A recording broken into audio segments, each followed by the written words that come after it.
เขาได้กันมาจากปีแล้ว25 ปีแล้วเนาะ25 ปีคือถามเจ้าจำบ่ได้ติดูนี่บ่ข่อยมีเรื่องคาใจอยู่ข่อยว่าสิถามเจ้าโดนแล้ว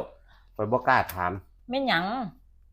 แต่ว่ามื้อนี้มันเฮาก็อยู่กันมาโดนแล้วเนาะ25 ปีบ่ปิดบังกันบ่ปิดบังมีหยังเปิดใจเว้ากันคนเว้ากันแม่นบ่ล่ะแม่นมีหยังเปิดใจเว้ากันอย่าสิมางูมีใส่กันบ่ได้เครียดให้กันเด้บ่เครียดเพิ่นยังข่อยบ่มีกันบ่เครียดเขาบ่เครียดบ่มีเจ้านะว่าก่อนที่เจ้ากับข่อยสิมาได้กันเจ้าเคยมีผัวมาก่อนบ่บ่เคยมีเจ้าอีหลีติอีหลีแล้วเป็นหยังเวลาข่อยมีเจ้าผู้เดียวเวลาข่อยไปบ้านน่ะไปบ้านเจ้าเนี่ยเป็นหยังเขาคือเว้าให้ข่อยฟังว่าเจ้าเคยมีผัวมาแล้วเฒ่าบ่เคยมีผัวยืนยัน 100% แล้วจังได๋ข่อยบ่เคยมีผัวเขาว่าเจ้านี่บ่เป็นหมู่ติฮะเป็นหมู่กันติบ่หมู่ผู้อื่นบ่อยากบ่เลี้ยงหมู่แล้วผู้อื่นบ่อยากก็ว่าแสดงข่อยโล่งใจนี่แม่เพราะว่าเขาเว้ากันว่ามันพาผู้ชายมาบ้านตั้งหลายคนดิฉันว่าข่อยก็เลยแบบบ่แม่นผัวบ่แม่นผัวติเฒ่าเป็นหมู่กันติฮะเป็นหมู่ติหรือจังได๋อันก้อนหน้ากับเจ้าน่ะข่อยสิเว้าให้ฟังเด้อเว้าข่อยพาผู้ชายมาบ้าน7 คน7เป็นหมู่กันติฮะเป็นหมู่กันติก็ถามว่าบ่ได้เป็นหมู่เรียนหนังสือนำกันดอกแล้วเป็นไผคั่นบ่แม่นผัวก็เป็นคนบ้านอื่นให้บ้านอื่นแน่หยังแน่ก็สิว่าเป็น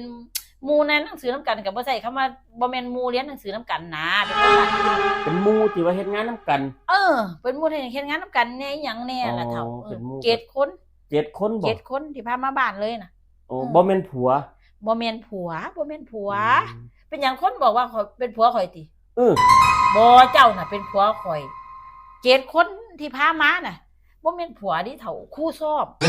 ฮะคู่ซ่อม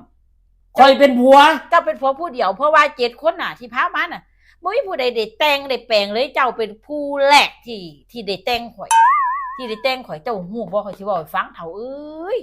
เจ้าสิฮู้จักบ่7 คนที่ข่อยพามาน่ะแต่ละคนน่ะแม่นหยังมีท่าเด็ดสุคนบ่ซ้ำกัน7 คนกับ7ท่าที่ข่อยเอางัดมาใส่กับเจ้านี่ที่เจ้าตีข่อยอ่อนต้อนอยู่นั่นข่อยไปฝึกมาจากเขาที่เฒ่าโอ้เขาเจ้าน่ะซาผิดมันบ่แม่นผัวที่พามาน่ะคู่ซ้อมเจ้าเนี่ยนับจากผู้ชายน่ะ8 คนนี่คือเจ้าเนี่ยผู้ที่8แต่เจ้าเป็นผัวคนแรกเป็นผู้ชายคนที่8แต่ว่าเป็นผัวคนแรกเป็นผู้ชายคนที่8แต่เป็นผัวคนแรกข่อยได้แต่ง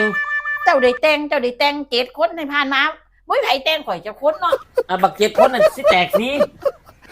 จะใส่ว่าสิแตกฟรีคู่ซ้อมทางคนทั้งซ้อมกันทางคน